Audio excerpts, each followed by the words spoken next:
tēma ir raksts un zīmes latviešu deju svētku lieluzvedumu tradīcijās.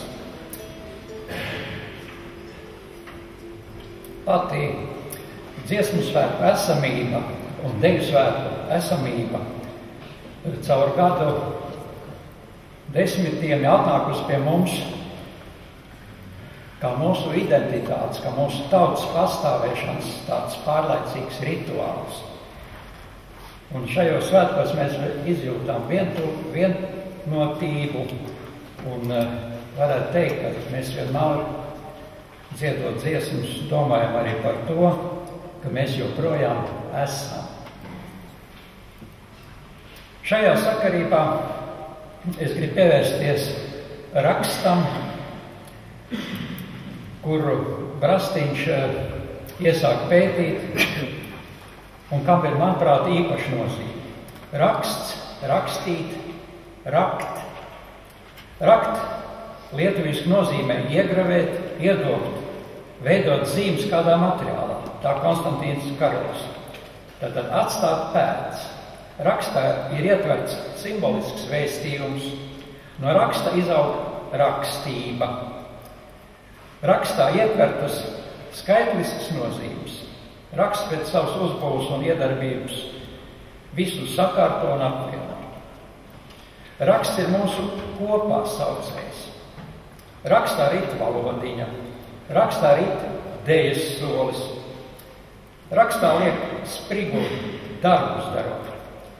Rakstā kārtojas zīmes mūsu etnografiskajos novadu tautstērpos un senajās arheoloģiskajās rotās. Tie ir rotājošie raksti, jeb svešvārdā ornamenti.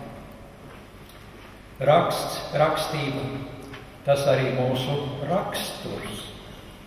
Savs raksts, jeb raksturs ir katrai lauku sētai, zemei, tautai. Reizē mēs sakām, būt rakstā. Būt rakstā nozīmē būt vienotībā un saskaņā, sadarībā ar savu zemi, tautu, visum enerģetisko spēku līniju ritmiem, dabā un mūsu tradicionālajā kultūrā. Ernests Brastīņš, kā viens no pirmajiem, iesāk nopietni pētīt mūsu ornamentus. 1923. gadā iznāk Ernesta Brastīņa Latviešu ornamentikas elementi, bet 1924. gadā otra Ernesta Brastīņa grāmata par šo tēmu Latviju raksta kompozīciju. Šajās grāmatās Brastīņš lietpratīgi apskata rakstliecības, to uzbūves un izkārtojot principus, lielu nozīmi piešķirot tautas iedabai, tās domāšanai un gaumai, kā arī psiholoģiskiem aspektiem. Meklējot un atklājot seno zīmu simbolisko jēgu, Brastīņš balstās gan uz dainām un mitoloģiju, gan arheoloģiskām liecībām un plašiem kultūrvēsturiskiem salīdzinājumiem. Ernesta Brastīņa veikums kļūst par pamatu citu autoru vēlāk izteiktajiem papildinājumiem vai kritikai. Tomēr viņa izvirzītie pamatprincipi laika gaitā savu nozīmi nav zaudējuši. Brastīņš iedibina raksta izpētes mitoloģisko skolu, iedvesmo arī citus pētniekus, kas viņa radīto teoriju turpina un vēlāk papildināja. Var minēt dažus Jākabs Pīna, Edvards Paegle, Aleksandra Dzērvīte un citi. Ernesta Brastīņa iesākto trimdā tieši turpina viņa brālis Ārvīds Brastīņš. Viņa grāmatās Māte Māra 1967. un Saules teiksme 1977. gadā. Dainu sakārtojumiem blakus izvietoti pieminēto simbolu un to grafisko atveidu paskaidrojumu.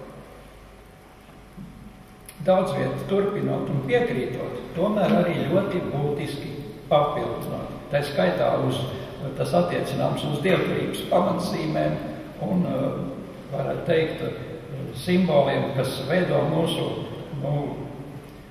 garīgo dainu dievestības tēlu Olimpu, ja tā varētu teikt. Mūsdienās svarīgi atgādināt, ka Ernests Brastīņš un viņa sakotāji iezīmē ceļus, kas ornamentu, tas ir rakstu un zīmes, ļauj apskatīt arī kā universālu struktūru. Tas ir svešvārds. Latviski sakot, tā ir uzbūve. Struktūra, jeb uzbūve, ir tā, kas sakārto, organizē un savieno visas plastiskās norises laikā un telpā. Tā skaitā deju, vienotā veselumā. Raksts saistība ar deju jau ievērojuši pirmie latviešu dejas izcelsmes pētnieki un praktiķi. 1976. gadā Latvijas PSR Zinātņu akadēmijas vēstīs Harijs Sūna publicē savu ziņojumu Latviešu dejas cilmes un attīstības galvenās problēmas. Tajā Harijs Sūna norāda, ka ģeometriskais ornaments, kādu to pazīstam senajās rotās, un latviešu, kā arī seno balto choreogrāfiskās folkloras ornamentālais risinājums un ritms ir visciešākajā saistībā. Darbā iezīmēt arī galvenie funkcionālo līmeņi, kas atbilst vai nu kulta, vai estētiskajiem, vai arī utilitārajām prasībām. Harijs Sūna netieši mūs tuvina domai par ornamentu, tas ir rakstu kā universālu struktūru. Viņš raksta.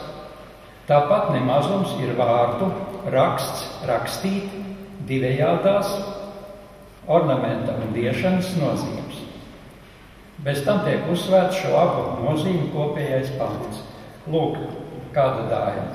Tekuceļ dziedādama, kā cielava dansodama, vai variantos, kā cielava rakstīdama, rotādama. Tātad šīs darbības mūsu senču izpratnē un arī pēc būtības mūsdienās ir jāsaprot kā pilnīgi saistīts. Dziļi nozīmīgs ir fakts, kā senāk dejotāji diet gāja krāšņās goda drāmās stērpušies. Sūni izsako, kā strukturāli sasaucas dažādi choreogrāfisko norišu izpildījumu veidi. Runāt par dejas konstruktīvo struktūru ar norisēm, kā horizontālā projekcijā, tas ir laukumā, tā arī ar norisēm vertikālā projekcijā.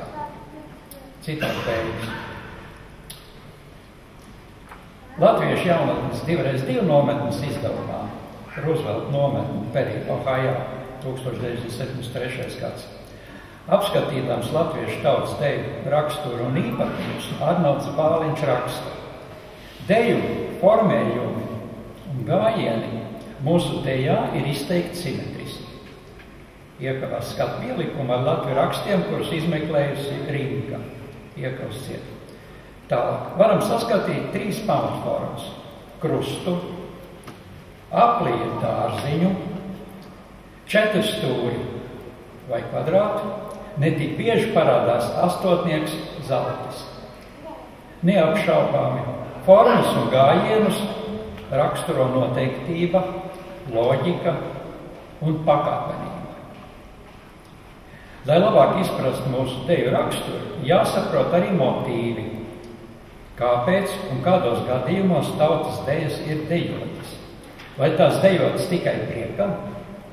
Laikam gan, lielākoties priekam, bet neapšaubām diezgan daudz dejām ir bijis rituāla raksturs un nozīme kristību, kāzu, bēru un citu notikumu sakarībā. Citāta beigas.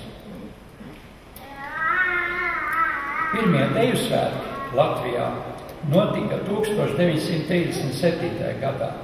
Tie bija pirmie vispārējie aizsargu vingrošanas un tautas deju svētki. Dziesmu svētkiem tie pievienojās 1948. gadā. Igaunijā tas noticis jau agrāk, 34. bet Lietuvā 37. gadā. Blakus choreogrāfiskās folkloras tradīcijai, kur dejots tiek paši priekam, parādās skatuves deja un pavisam jauna forma. Deja laukumā un deju lielu uzvedumi, daudzu tūkstošu skatlīgāju klātbūtnē. Parādās arī jauni raksti, jau jauni deju raksti. Kādā žurnālā ir intervijā Jānis Ērglis, viens no mūsu deju lieluzvadu virsvadītājiem. Viņš gan ļoti bieži strādā kopā ar Jāni Purviņu. Jānis Ērglis dejas rakstu radīšanu salīdzina ar cimdu un jostu musturu veidošanu. Katrai folkloras zīmei var būt daudz dažādu variāciju, ko horeogrāfs izmanto. Citēji, latviešiem jau pamatā ir zīmējuma deja, kad raksti veidojas paši no sevis. Citādi beigas. Man kā māksliniekam ir bijis tas gods un atbildība līdzdarboties vairākos gan bērnu, gan pieaugušo deju svētku lieluzvadumos. Esmu bijis pieaicināts radošajās grupās gan kā mākslinieks, gan kā zīmju un krāsu simbolikas konsultants, gan kā scenārija līdzautors un lieluzvaduma līdzinscenētājs. Veiksme labs iznākums vienmēr ir bijis sadarbībā ar deju virsvadītājiem, kopīgi apspriežot ieceres un meklējot labākos risinājumus. Turpat 20 gadu garumā interese par deju rakstiem un dejā izveidotajiem zīmējumiem zīmē nemitīgi augusi. Ja sākumā tā bija tīri estētiska, vizuāli tveramā dejas zīmējuma, ritma saskaņošana ar deju un tās tēmu, tad ātri vien sākās iedziļināšanās atsevišķu zīmju un to kuplinājumu simboliskajās nozīmēs. To saistībā ar mūsu dzīves garīgajām un likumiskajām vērtībām, ar iekļaušanos plašākā, ar raksta un dejas funkcijām saistītā laukā, līdz pat norisēm, kas visprecīzāk jau raksturojams kā rituāls.